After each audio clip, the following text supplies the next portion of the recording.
What's up, everyone? Welcome back to Every Week We Follow. So today we have got a special episode with a Everton guest who is part of the Riverside Toffees podcast. How are you doing, Joe? I'm good. How is yourself? Yeah, I'm not too bad, mate. I'm not too bad. I just wanted to quickly, before we start, just need to plug our usual kind of charity ball competition that we've got going on. So if you're watching this on your TV, scan the little QR. Where's my hand? There, little QR below my name down here. We'll also have, I can never do it. We'll also have some kind of card going up in the far distance over in that corner. But if you donate £5, £5 gets you an entry for a chance to win a signed ball from last season's team, which obviously does have Jacob Ramsey in it. And Emi Martinez. And well, we think Emi Martinez is on there. We're still not. It's 44. It's definitely on here, mate. I'm convinced. Yeah. Okay, cool. And there's Ollie Watkins. Look. Yeah, who cares about Ollie Watkins? So we got a signed ball. We'll also get you got signed memorabilia from Brian Little, Peter With, both limited edition. Gary's just I thought you were going to get them. You don't need to. It's fine. No, I'm not going to. They're over there, mate. Yeah, they're over there. Don't worry about it. That's fine. But yes, please do keep donating. I think we're on about 294 quid, 300 quid, somewhere around there. Yes, £6 short of 300. That would be nice. Yeah, we want to get to £1,000 before the winter break. So hopefully, please donate. Please do. Even if you don't care about the ball, it's a good cause. It all goes to Acorns. So please do donate. Cool. Gary, how are you doing? I did ask you how. Yeah. What, mate? I'm just sitting back and admiring you. That was a better intro than the other night. Good, to be fair. Yeah, so, I did my best with it. I definitely did go a bit rogue. Gary, how are you doing though, mate? I didn't ask how you are. Yeah, mate, I'm great. I'm sitting on top of the world. We've tested out these new mics this week, aren't we? So I'm happy with that because my voice already feels better on Sounds recording. Way better. Yeah, so I'm happy with that. I love the plug of the ball. I just want to re-emphasise the importance of that because how much, obviously, we're doing that for Acorns because of my link to them and how much we've used them and utilised them. And it's I don't know. I appreciate all the donations we've already had, and hopefully we can get to that £1,000 before November. And you'll have all that stuff for Christmas, boys and girls. So make sure if you can, please do donate and like and subscribe and all that jazz. So yeah, it's a good day. It's Thursday. We're Premier League football is back. Who fucking Ray? Oh my god. International football. I don't know about you, Joe. Like with the Everton. I mean, obviously, it's just shit, isn't it? Yeah. I didn't even watch one game, me. To be honest, I didn't watch any of it. I watched like 10 minutes of the Serbia game. That was it. And I was like, this is shit. I didn't even think about it to put it on, to be honest. I went to put on the Andorra. Was it Andorra? Yeah, and I went to put on the Andorra game. And I didn't realise it was an early kickoff. I put it on at like 7:30, and I was like, "Oh, it's finished." Yeah, we've all been there before. Like, it was a terrible game. I watched the first half, and I think I just turned off the TV after that. Honestly, it was a dreadful game. I watched the Serbia. I did watch the Serbia game, but mainly because it was better, but only because Morgan Rogers and Ezri Konsa started, and I was just praying that they weren't going to get injured. Like I didn't want them to play. I was like, "Oh my god." Konsa scored a goal. So what's funny is that's the first Villa player to score a goal this season. You have yet to score. Mate, we'll get into that in a minute. Let's get.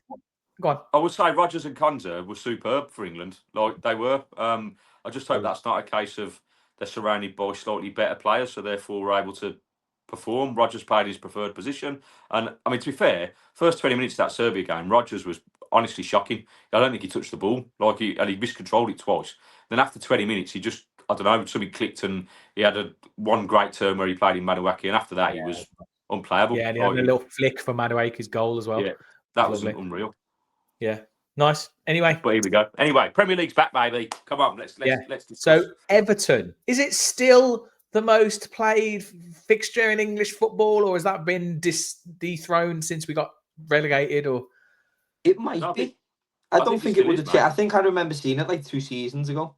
Yeah, it is still. So it will be. Yeah, we still got that mantle. We're still up there. Everton have got that record of never being relegated from the top division, Yeah. which we were sharing with you until we had that disastrous 2015-2016 season, you know.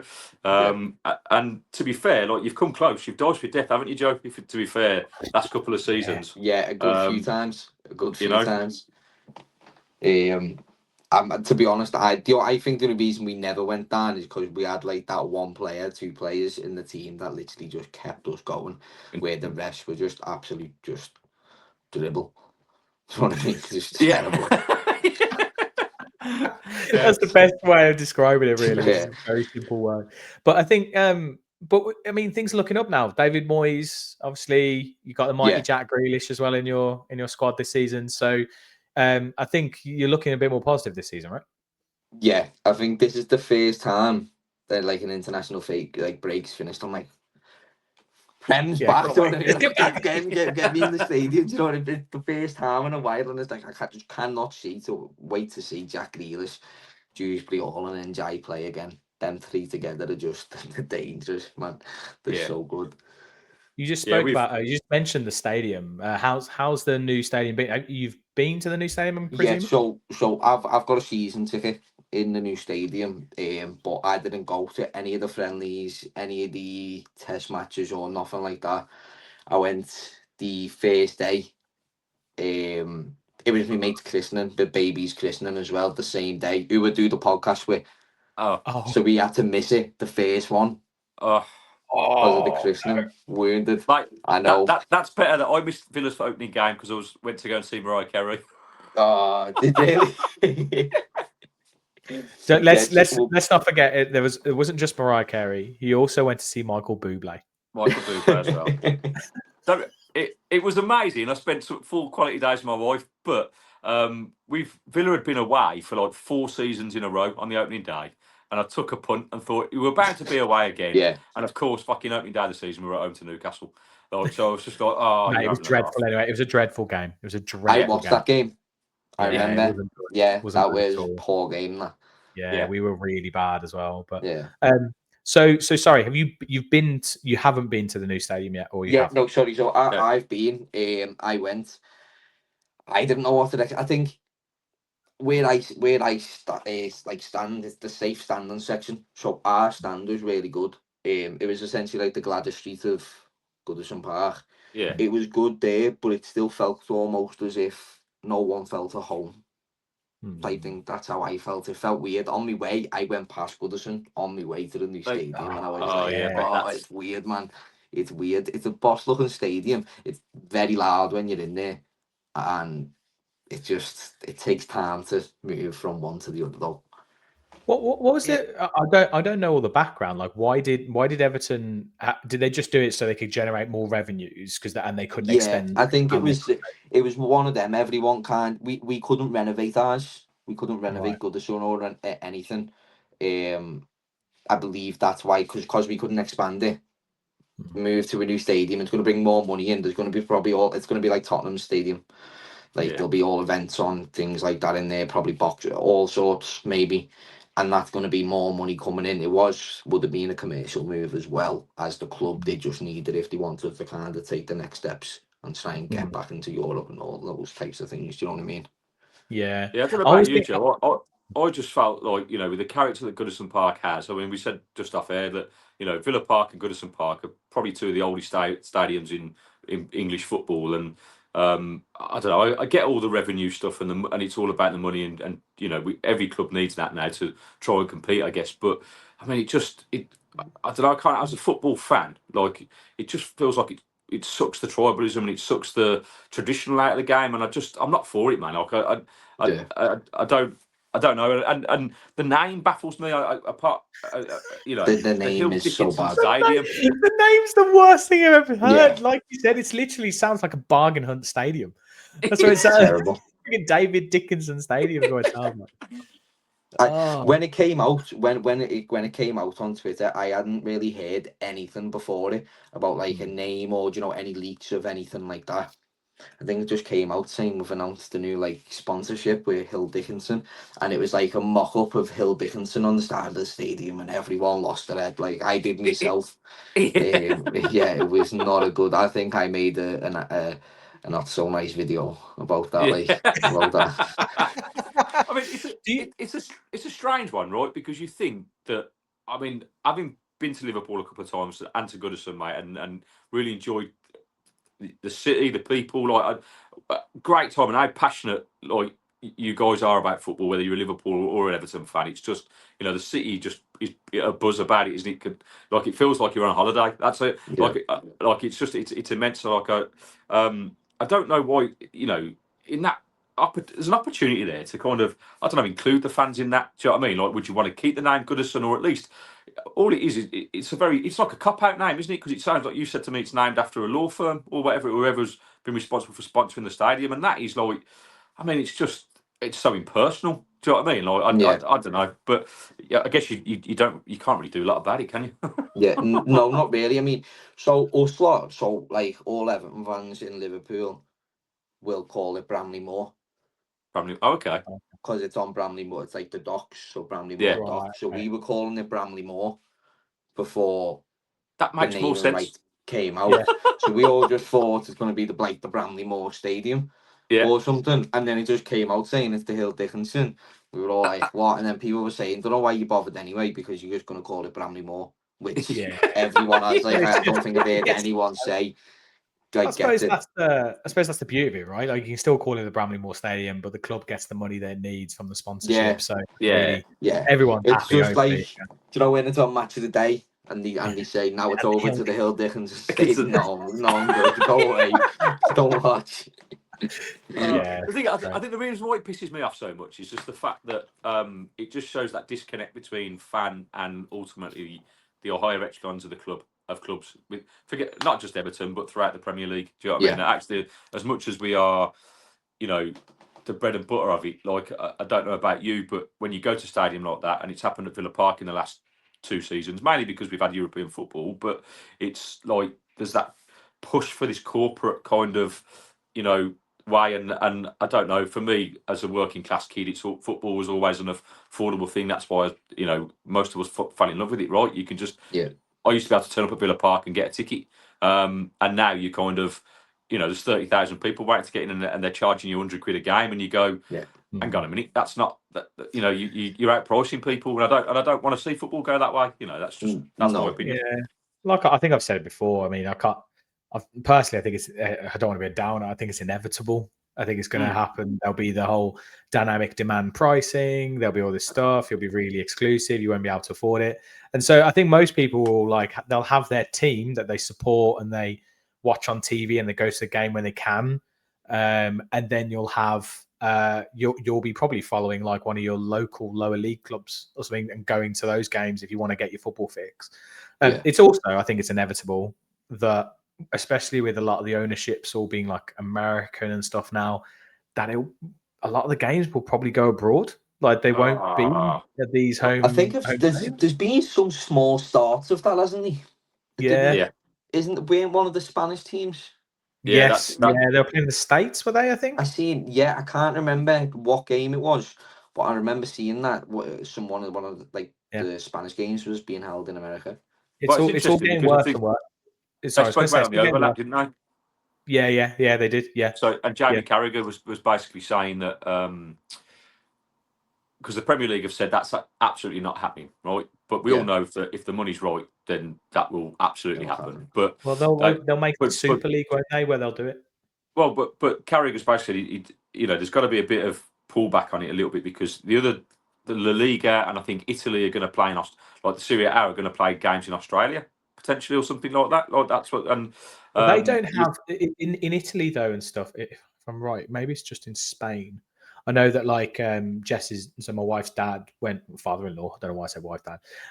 Went to see a Barcelona game, I think, or something. And he said there's no away fans. He said I don't know if it's just in Spain or in Italy as well, but away followings aren't really a thing. It's not really. There's not. Yeah, it might be just in Spain. There's not much away. Mate, that can't be real. I don't know. Apparently, it's made. There's a really small amount of away fans. At the moment, I think there's probably still enough of tribalism left. I just think if you were to up, like, let's say the Merseyside derby, for instance, into America, right? Yeah, imagine. That's not going to happen, surely. Like there'd be fucking civil war. Like I don't see it happening, because I think the other leagues, the Liga in particular, and the Italian league, they don't have the pool that the Premier League has. The money's not there, so they're trying to claw a bigger and better audience. And obviously, that makes sense to try and sell it abroad, maybe. And if that is true, James, that there's no away following in these countries, then there's not going to be that thing. But we all know that the tribalism of the British game is all about that, following your team all around the country, week in, week out. And if you start taking key games away, like the money thing's one thing, charging people for prices. People will always find a way to go to football, I think. Most people sell bloody body parts, I think. So, because that's how they've got us. But yeah, I just don't see it happening just yet. Like, not without some sort, until it's completely diluted. But we've got to try and kind of save that somehow. Anyway, I do just see it happening at some point. But yes, we do digress massively away from Everton Villa, who are two teams that hopefully will never do that. But I was just thinking about what's your Joe? Tell me, what's your favourite Villa Everton fixture memory? Or do you have one? Oh, that's a good question. What? The last time, every time I've been to Villa Park, we've been beat.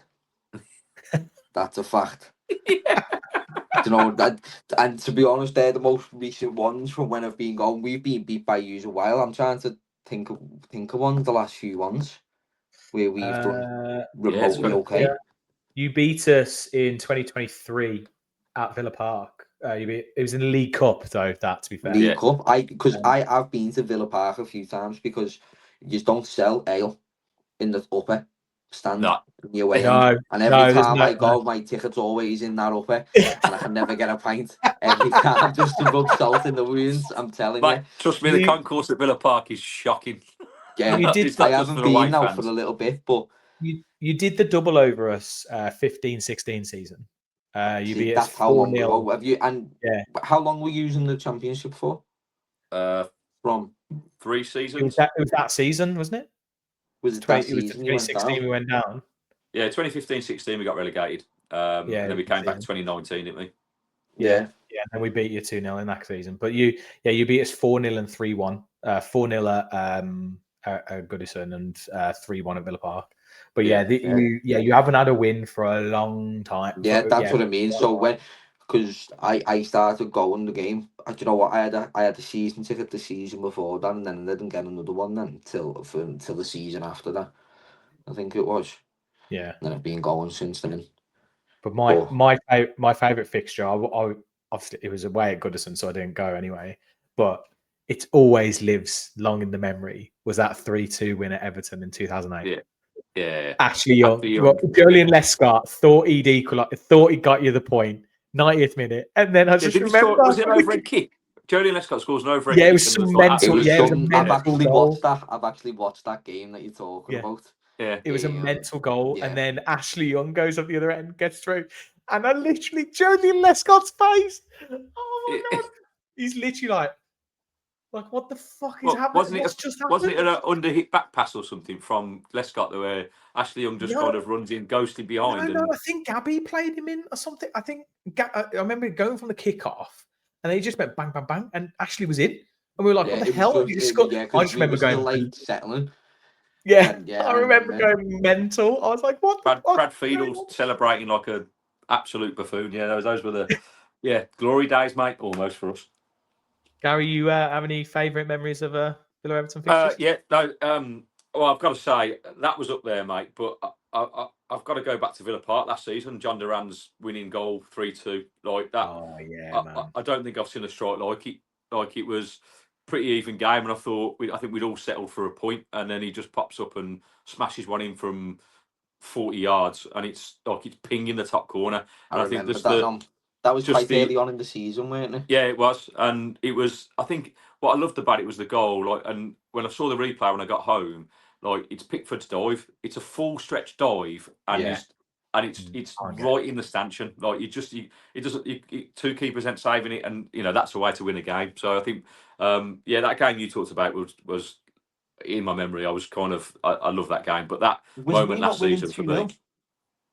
in that Yeah, game. you were winning 2-0, yeah. We Yeah. was, because I remember the week before that we got beat by Bournemouth in the same like Yeah, fashion, you winning You 2-0. had 3 games, didn't you, where the same Yeah, thing yeah. happened? Because I remember now we were winning 2-0 30 minutes in. Yeah. I remember. See, Yeah. bad memories all around. Yeah. Ollie Watkins scored 2. Ollie Watkins scored Well, 2, and then Duran scored that belter.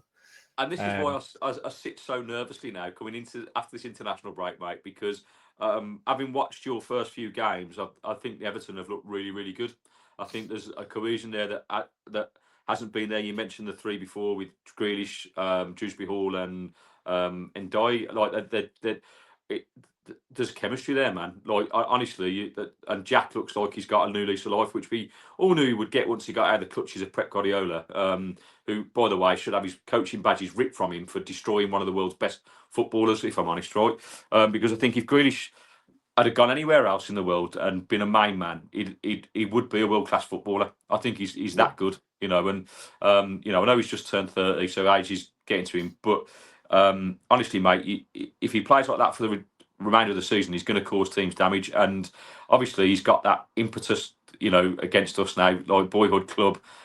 With he's had a mix. Villa Park last night with Booed at Villa Park last season against Man City, where he held up Is he his gonna 3 get fingers for championships. Like I'm not on that bandwagon, by the way. I absolutely got a soft spot for Grealish. I watched the kid come through. I watched him at youth level, and I used to work with his cousin, and I remember his cousin saying to me at work one day, my nephew plays my cousin plays for Villa, and he's in the under 15s, I think it was at the time, and you go, yeah, everyone's cousin plays for fucking somebody, right? And then no, he said, remember the name Jack Grealish? And I remember going to watch under 21 games, and I think Jack was only 16 when he played, mate. And I was like, fuck, this kid is something special. And obviously he was. And I don't begrudge him where he left and all that, but I just hope that he has a bit of an off day on Saturday, if I'm honest, because I think he's our main threat. I think our right side of defence is probably our weakest point with Matty Cash.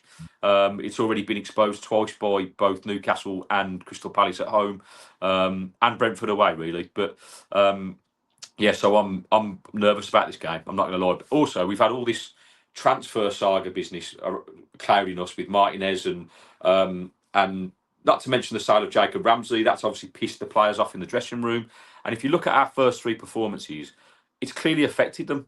Like, it's not the team that we finished the season with, where we had this chemistry and spark in the Villa team that were, I know we lost against Man United last day of the season. It was dreadful, but we won 8 of our 9 games at the end of last season, and we were pushing for Champions League football.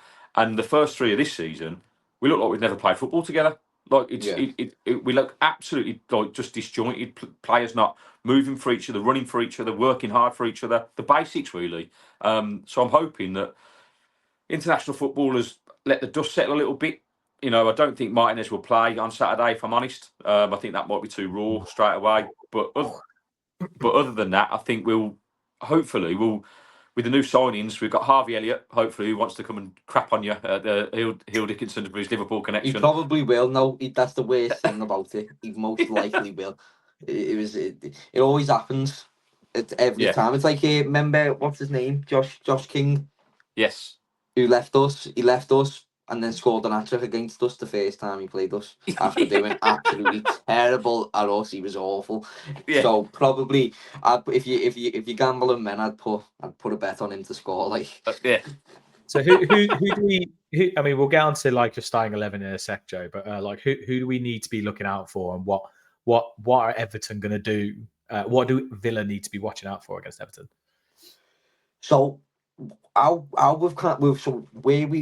this season we've set up different than last. So last time we only really had NJ last season, who was our main threat. We didn't really have anything else, so it was kind of him cutting in. We had the wing backs going quite high up and things like that. But it was a lot more just based around NJ. Whereas this season now, you haven't got just that one player that's dangerous. If it's not NJ, it's Dewsbury Hall. If it's not him, it's Grealish. Even James Garner is good on the ball. So now it's kind of more what it is. We've made those extra few signings in this window, and it's kind of brought everything now. Just it's those things we were missing. So it's we play wide, long balls, and that's the thing. The football that those three have been playing is just really good. You can't really. You've got to be high press. We struggled with that against Leeds.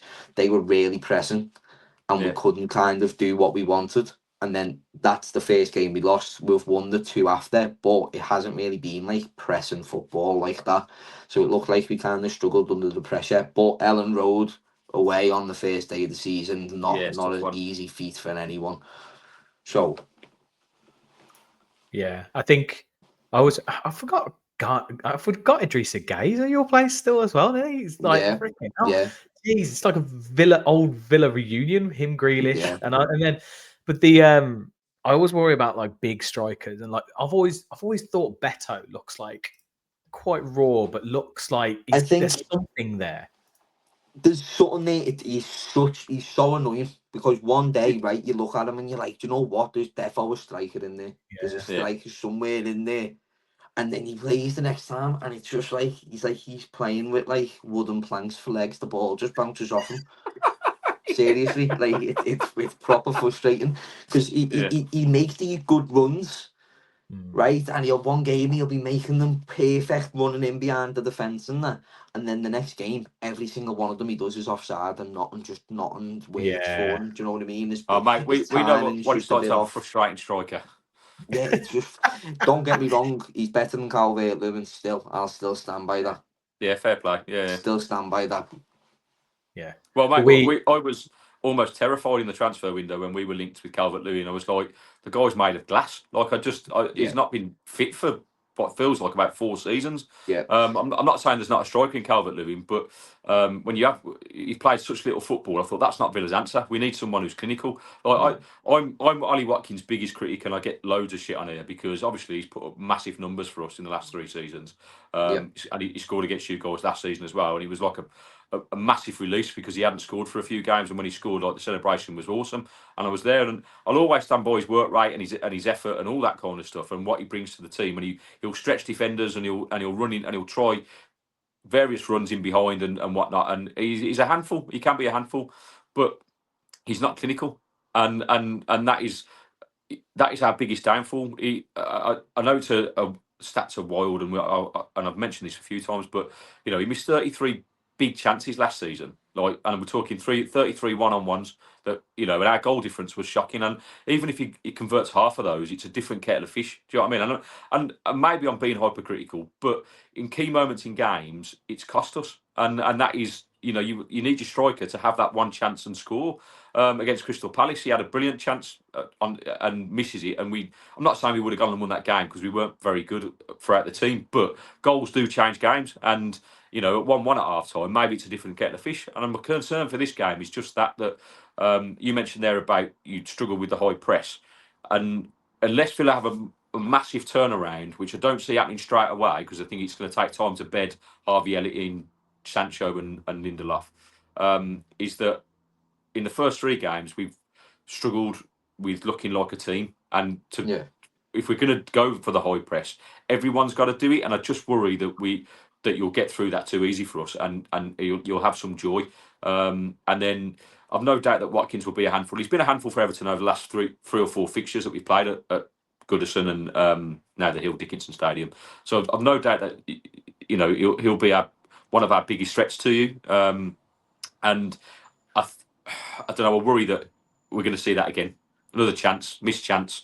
And it all depends on how he sets up with Elliott and Rodgers.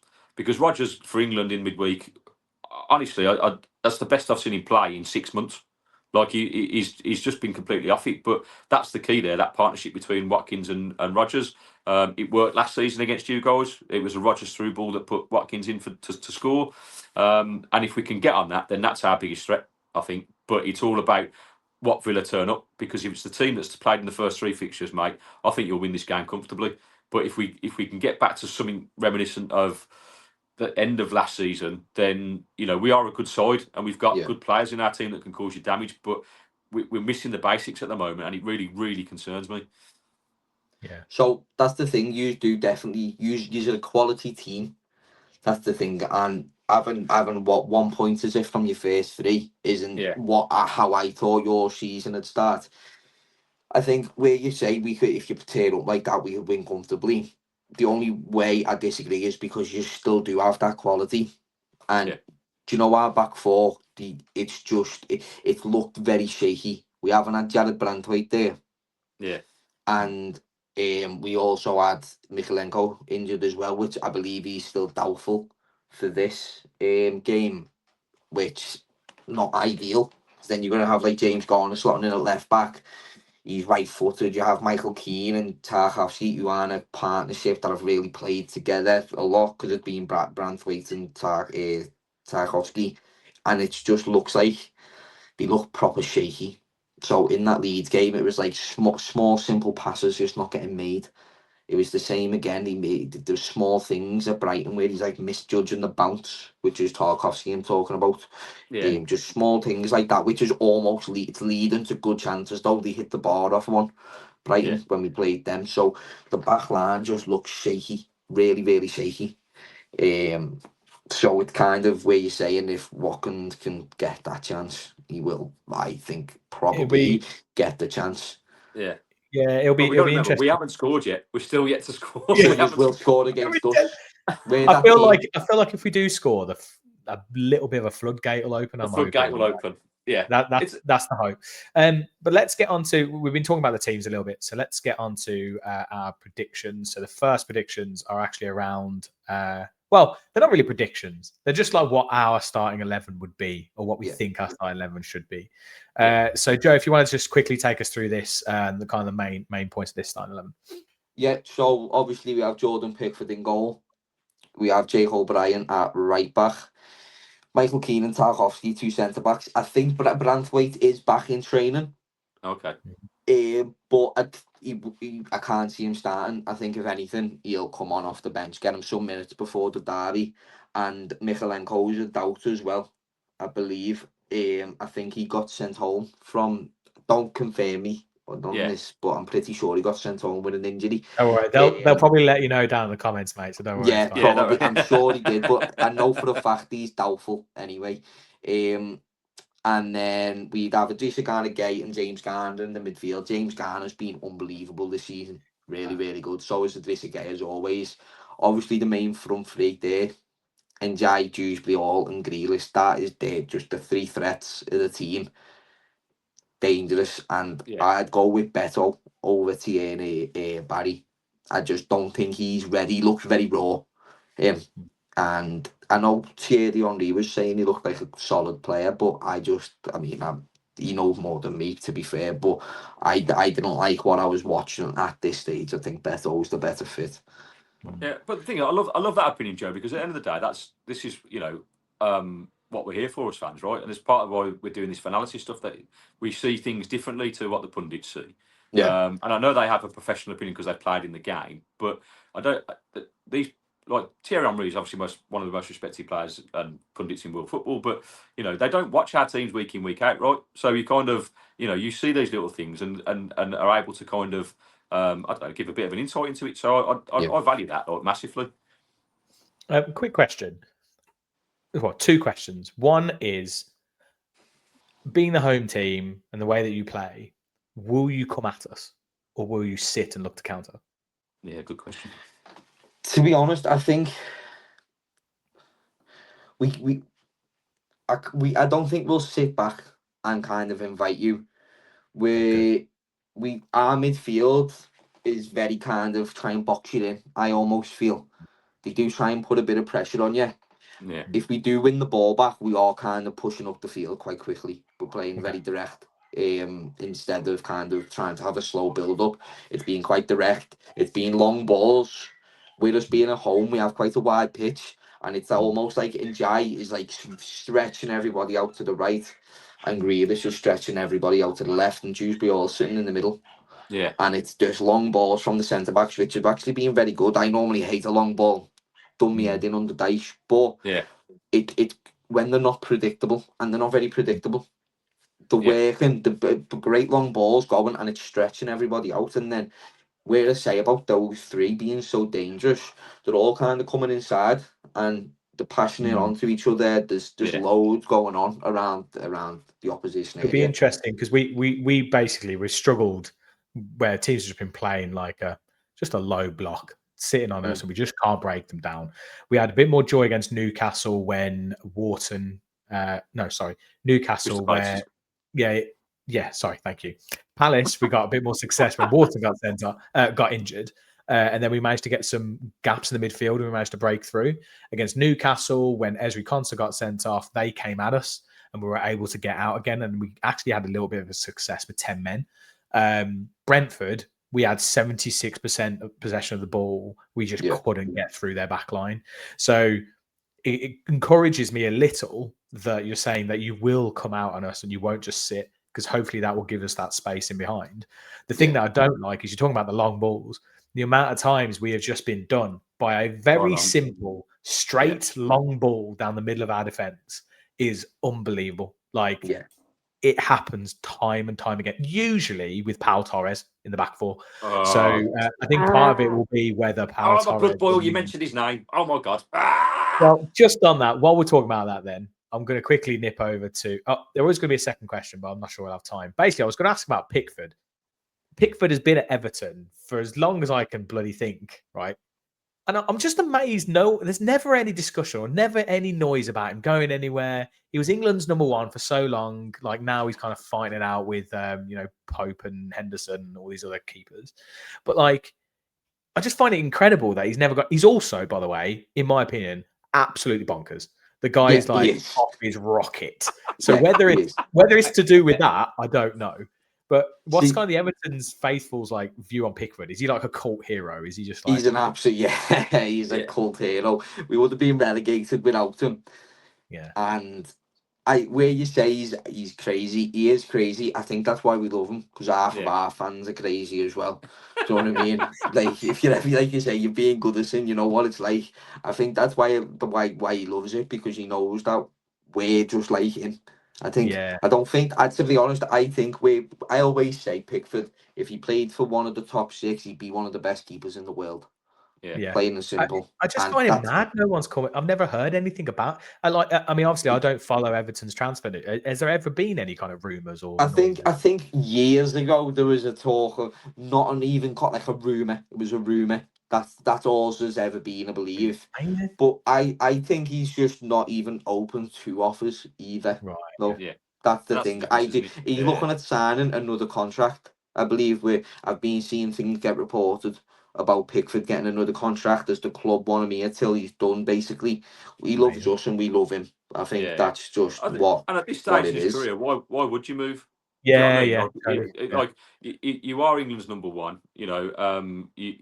Apart from, you could say this is where you got to take it out of him, because players go for trophies, right? Look at Grealish, he could have stayed at Villa and been a cult hero for all his days, and God knows where we'd be if he would have stayed. We probably would have won a trophy by now. But but it's that's the only thing that pulls him away, isn't it? Is that trophy and maybe a bit of extra money. But hopefully, when you've got that connection, it gives us hope that these players are human and go, do you know what? I love it here, but I've got no reason to leave. So. Exactly. I mean, Pickford's definitely like that, because he signed a contract in seasons when we were on the last day of the season, finding out if we're going down or not. He signed contracts on those seasons. So it's if you're ever going to abandon ship, it would have been when the ship needed abandoning. You know what I mean? Whereas now we're kind of in a steady place. He's still England's number one, though, as you say. And there's no need for him to go anywhere. Oh, good. Perfect timing for Gary to drop off. Just I'm about to put up his starting 11 so he can talk about that. But we'll talk a little bit more. So tell me a little bit more about. Oh, hang on, here he comes. I'm back. Don't panic. Sorry about that. Small technical issue. Just as I was about to put up your 11 as well. I was going to say, I am expecting a call for the doctors. So at some point, I might have to drop off for a second, but it should be okay.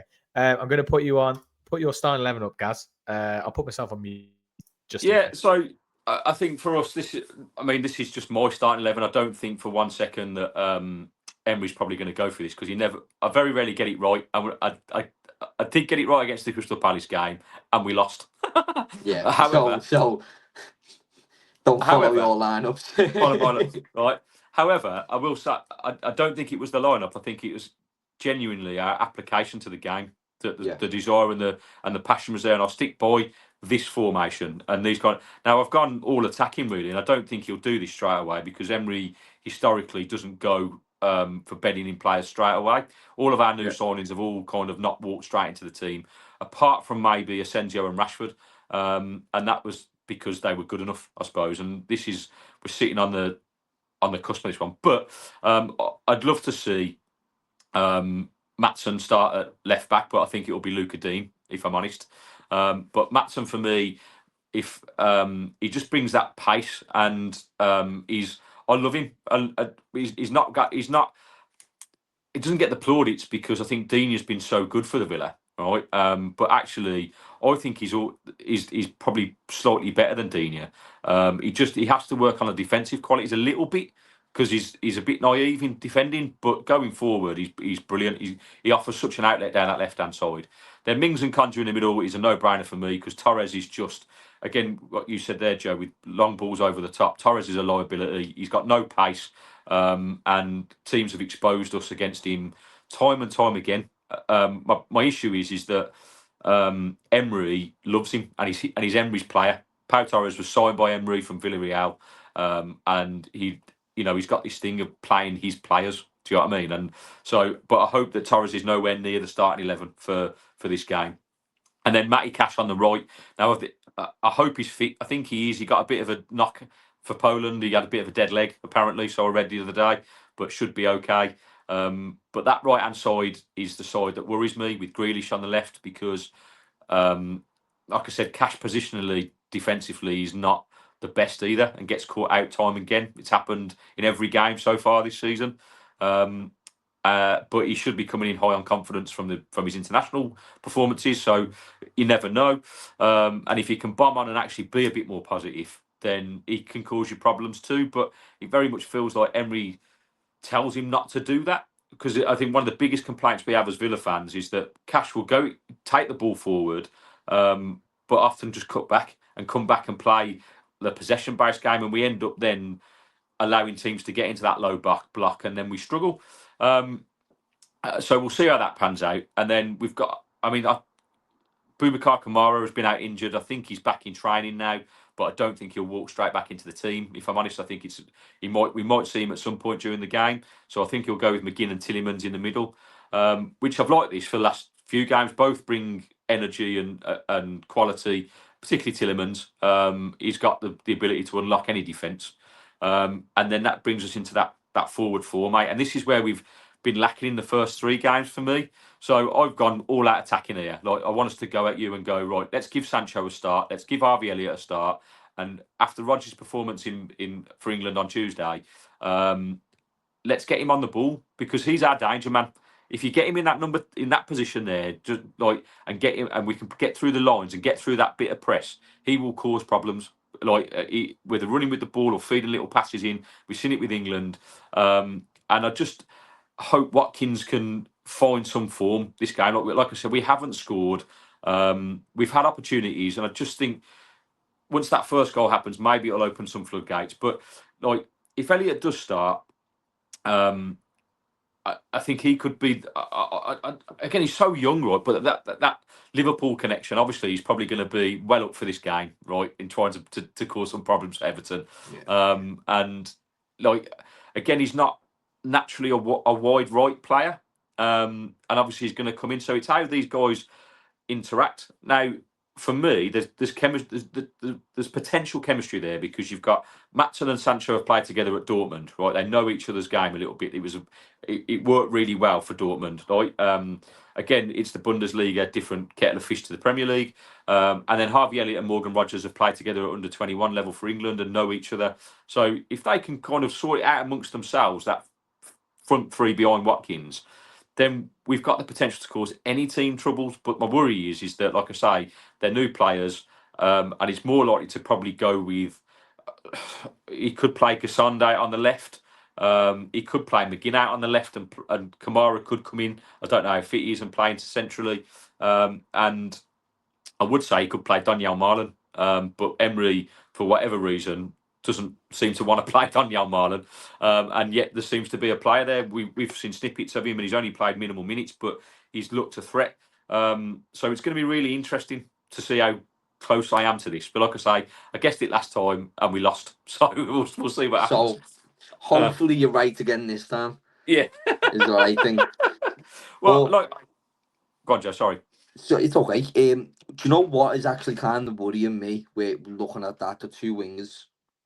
Yeah. Honestly, to be honest, the front four as a whole. Yeah. It doesn't look like it's going to be a fun game. I'm just thinking about where I said our defence is looking a bit shaky. One of the problems we've kind of had, which it's just reminded me of it, is we've been getting torn apart on the wing. Right. Okay, that's interesting. So I think you've got Jake O'Brien, who's a centre back, playing right back. Last season, he was kind of an inverted fullback. So what was happening was you'd have the left wing back just shooting up the pitch, and he'd kind of turn into a three back. Yeah. When he'd go up, when in possession, he'd be like a three back. But this season, he's been kind of pushing up with the wing a bit more, and kind of playing by the halfway line and not really coming into the middle and playing as a centre back. He's kind of been actually as a like a fullback. Yeah. So when it's then, let's say, the possession turns over to the other team, the wingers, when we played Leeds, like Gnotto, he just looked like he was turning them inside out. It was the same the last few games. I think they've been getting just turned inside out on the wing, and with Sancho and Harvey Elliott, if they do happen to be on the wing, I think that would be a bit of a problem, especially just the smaller, quick, agile. Yeah, it'll be interesting. Yeah, personally, I don't think obviously me and Gary are often wrong with it. Like we are very often wrong with this. It was very surprising they actually started what we thought he would start or what we wanted him to start against Palace, and it went completely wrong. Now with this, I don't think he will start. I don't think he will start. Elliott, he might start Sancho, but I don't think he'll start Elliott. Really, I would have thought it would have been the other way round. Yeah, me too. I don't know. I think I suppose Sancho hasn't played a lot of football, has he? Yeah, So because maybe Sancho hasn't had much of a pre-season or anything. Yeah, potentially anything at all. He's been. But I was going to say been that sent off he's to like trying a on his separate own, group. Yeah, I was going to say just because Sancho and Maatsen have played together before, so they've already got that kind of chemistry there. And then he tends to play with just one kind of attacking winger, and then the other one's kind of a little bit more someone who will get back. I suppose Elliott actually, Elliott would get back. He does. He gets up and down the pitch, doesn't he? So I could be talking probably out my arse. So I really don't know. Yeah, it sounds Let's face it. With Villa, you never have any idea. But it's just on paper, even our other front fours, on paper, it should be a good front four. It's just for whatever reason, it just doesn't click. So See, I think I've been saying that for years about Everton. On paper, it's a good team, but when you look at the league table, like it says otherwise. Football's not played on paper, is it? It's played on grass. Like which technically can be paper. Is it like wood? Shut up. Right, that was a Brian Clough quote. Like you're talking about, right? I just, for me, the key is like at Premier League level, right? Anyway, the teams in the Premier League are all a decent standard, right? For me, so it comes down to the desire and the passion of the players, right, that want it the most. These formations are what they are, and ultimately, it comes down to the chemistry you've got amongst your teammates that are out there busting a gut to make it happen. That's the only way these formations work. Because, like I said, we set up like this against Palace, and it didn't work not because it's the wrong formation. It's because players are off. Oh shit! Didn't do that. Sorry, guys. Just put me off me, mate. The ever professional class. There we go. It's one for the highlight reel. We just kind of. We've lacked that, just the basicness of, energy, like tempo in the play, like the desire to want to play that formation. And I think that's purely down to all the transfer business that's gone on for us. I think it's ruffled some feathers in the dressing room, and they've down tools a little bit and gone, fuck it. You're selling Jacob Ramsey as an academy graduate who we don't want to sell. He doesn't want to go. We've got Martinez who's demanding fucking who knows what. We don't know what's gone on there really, but clearly something's, if you believe half the rumours online, there's clear divide now between Martinez and the players. They don't like him. That's what we've heard, right? I don't know how true that is. Well, at the end of the day, he kind of had 1 foot out the door. I Yeah. heard he was waiting. I seen he was waiting for a call off United. Yeah, Yeah, apparently he basically sat at Bodymore Heath waiting for Amorim to call him, and that call never came. But then it came out that United never ever made a bid. It was never even on the cards, and so it's so fishy what's going on. Like in terms of obviously we've been bent over a barrel with this stupid PSR nonsense, right? And we are massively restricted in what we're doing, and it's obviously we've weakened our team this season. Really, we're now relying on these players that are here to step up to the plate. They're good enough. They are good enough to. They've all played Champions League football now. They've got 3 years of European experience. These are good players, but we all know they are human as well. And when these things happen and players leave and things, and I'm not saying you have got to get on with it. I get that, but they're also there's an element of they can have they can be prima donnas and they can down tools. And if things aren't going for them, they can say, "Well, fuck you, then I'm not doing it." And that's what I feel like that's happened, and that's just my opinion. But if we can come back now, the dust has settled a little bit. Like, hopefully Emery will get them probably back today. I assume they'll be back at training today. They'll have one proper full training session tomorrow before the game, and you just bang their heads together and go, look, we draw a line in the sand now, right? It is what it is. He's here till January, right? And we've got to now focus on the football, and you've got to go out there and play for this shirt, and because that's all we want to see as fans. Like, I don't care. I do care about the results, obviously, but if we've put a shift in and you see players are trying to do the right things and then you're beaten by a better team or you go unlucky or whatever, I can accept that all day, every day. But what I can't accept is watching players walk around the pitch half-arsey and not be where they're supposed to be. And that's what's happened for us in the first. I've been absolutely seething because we've been so shit at the basics, and that's really frustrating at a professional level. It's just at Premier League level. These first 3 podcasts have been wonderful with Gary. Right. I am the light of every week we follow. Do you know what? I'm normally the moaner in my podcast as well. Gary is very much that guy. Right. So next up is our predictions. So our score predictions. So I don't know if you did manage to get a pen and paper, Joe. I think you said you maybe did. Yeah. Perfect. So what we'll do is me and Gary will go first. So we're going to write them down on a piece of paper, and then we will reveal our score, our prediction. So far, all 3 games, we've been exactly the same. Yes. So it'll be interesting to see if this is the case here as well. I don't know what I'm going to go for here. For me, early goal is key. And I've said this about every game with Villa this season. Early goal is key. Mate, I'm going to get you a T-shirt with that on. Early goal. Yeah, early goal is key, mate, because the second, if whoever gets that first goal as well, so if Everton get it and they do end up sitting back a little, we won't be able to break them down. So right, okay, ready? Yeah. 3, 2, 1. Oh, he's gone 1-1. Oh, I was tempted by the 1-1, but I was like, no, I'm going for the I don't know if you can see that, but I've also put underneath 3-0. Right, so this 1-1 is my head answer because we haven't scored, and I just want to get a goal, and I just think Everton have got some firepower now with Grealish and that midfield. I think that we're going to cause us problems. Your head's telling you 1-1, but your heart is going 3-0. We're going to turn up, right? Harvey Elliott's going to score twice, and Ollie Watkins is going to get on the score sheet. That's my heart, that's my fan, but my head, my sensible football is going, that's never going to happen. It's going to be 1-1. So that's what we're going with. Okay. Joe, what are you going for? Right. To be honest, I think mine is the most sensible answer. Okay. So we're going with 2-1 Everton. Oh, with backwards. Yeah. It's backwards. Well, anyway, 2-1 Everton. Yeah. I was actually at one point I was going to go 0-0. I was like, I'm really going to go. I think there'll be goals. Yeah, I think there'll be goals. There'll be goals. Yeah. I'd love a goal. I don't care if we lose. I'd just want a goal. I just think in the previous fixtures that we've played, right, and obviously we've got a great record away at you guys recently, as we've talked about earlier on. But I think, like you said, Everton are different this season, and in the last few games, it has been kind of a chess. Like Everton felt like they just didn't want to lose, and they were a little bit cagey with going forward.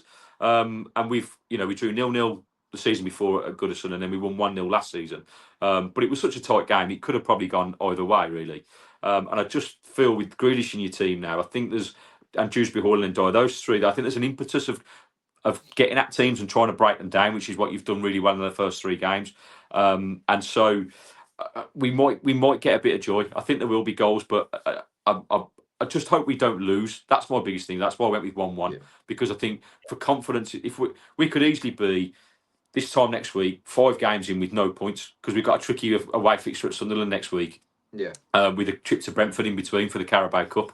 So this is a game where we can't really afford to lose because I think fans will start getting a bit irky with Emery and going, what's going on? And, because if you've any of the people that have watched the international break will go, hang on a minute, all of our players have performed for their national teams. Like Yuri Tillemans has scored, Matty Cash has scored, Cons has scored, Rogers got man of the match. Watkins comes on and wins a penalty for England. So you've got 5 players there with 7 goal contributions over their international break.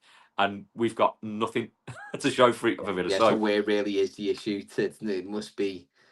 Do you know what I mean? And I worry that if we don't get a result, Everton, the fans are going to start getting a little bit kind of. I'm not Emery out, but there's a certain section of our fan base that are very quick to turn and start having a go.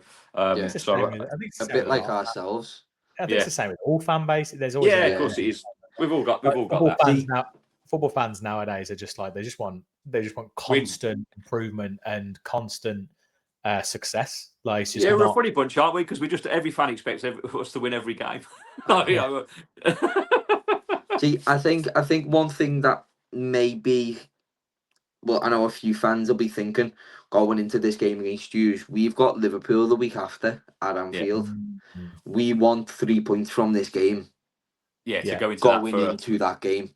Yeah, do you know what I mean? It's kind of a bit of a step up in quality playing against you. You could say in terms of starting 11, Brighton are a pretty good side, but Leeds and Wolves and Mansfield, we haven't really played kind of, I'd say, all caliber team yet. So I feel like we're going to go into this game like saying, okay, well, do you know what? Like confidence is running high. We like how we've been playing. Let's get into these Derby next week. 3 points, go into that with what 9 points out of 4 games. That's the best start we've had in a long time. 100%. That makes perfect sense. Right. Which again, with the start you've had, gives you the impetus to do that, right? You go we go into this game the favourites, in my opinion, because we're where we've been before, and at home in the new stadium, like I say, fans are still excited to be there. It's like the players, it's still brand new. Do you know what I mean? So it's still gonna have like that special feeling every time they play. Oh, fuck's sake, we're gonna lose, aren't we? And it's the same for the fans. It's got that special feeling. Oh God! Right. Well, I'll tell you what, Gary, Saturday's going to be interesting. Yeah, Gary, I'm looking forward. Gary, we need to do our prediction on here. So, Mate, go with yours. Go with yours. Let's be optimistic. Yeah, let's go to you reckon? Yeah. Well, I was about to say, so for everyone that has made it to 57 minutes in this video, first off, well done. And if you haven't subscribed, what are you thinking, you mentalist? So on here, we basically have an app called Every Week We Predict. It's at everyweekwepredict.com. You can sign up.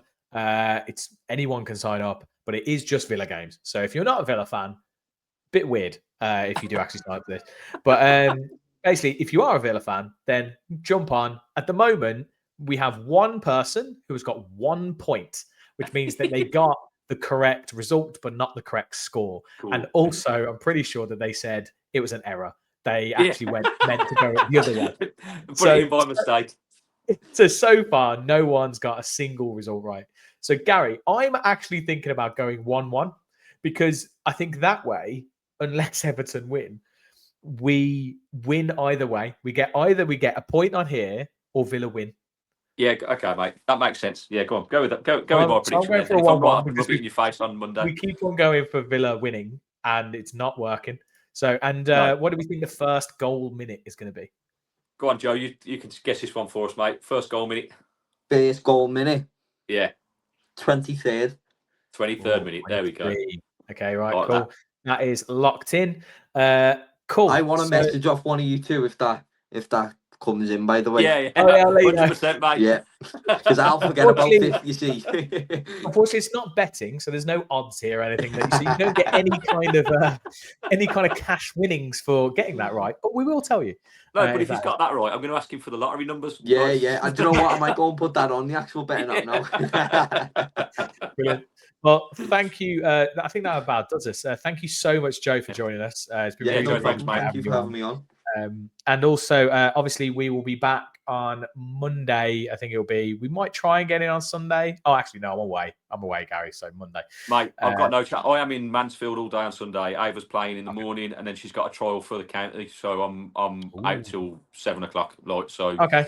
Monday it is. So Monday we'll be back on with our post-match reaction, and hopefully it'll start happy. Because I swear, the last one after that Palace game, I was like, the Palace game, I was literally like, every week we follow. This is shit. I don't know. Hopefully, it's another week of that for you. Yeah, we'll just be getting messages off Joe. Go see. I told you. You'll be tuning in. You'll be tuning in. And be like, "Where's the video? Where's the video?" Joe will be like, "I'll come back on. We'll do the review as well." We'll do a match reaction as well if you want, boys. But as always, yes, like I said, thank you so much for coming on, Joe. And for anyone that hasn't looked at it, go check out Riverside Toffees as well. That's Joe's channel. So thank you so much, and have a great rest of your day. Gary, you're going to sing us out. Any final thoughts? Yeah, absolutely. Final thoughts is this is a massive game. I know we say that. It's horrible to say that when it's only 4 games in, but I think this could really either kickstart our season or we could be in a little bit of trouble. And I hope it's the first one, but we'll see what happens. So all the best, Joe. Hopefully we do. It's not, but we'll see how it goes. And it just leaves me to do this, and I do this every podcast show to sign off. So I'm sorry, but this is a chant that we have to get in. So it just goes like this: every week we follow the boys in Claret and Blue. Nice one, Joe. Peace and love, mate. Take yourself.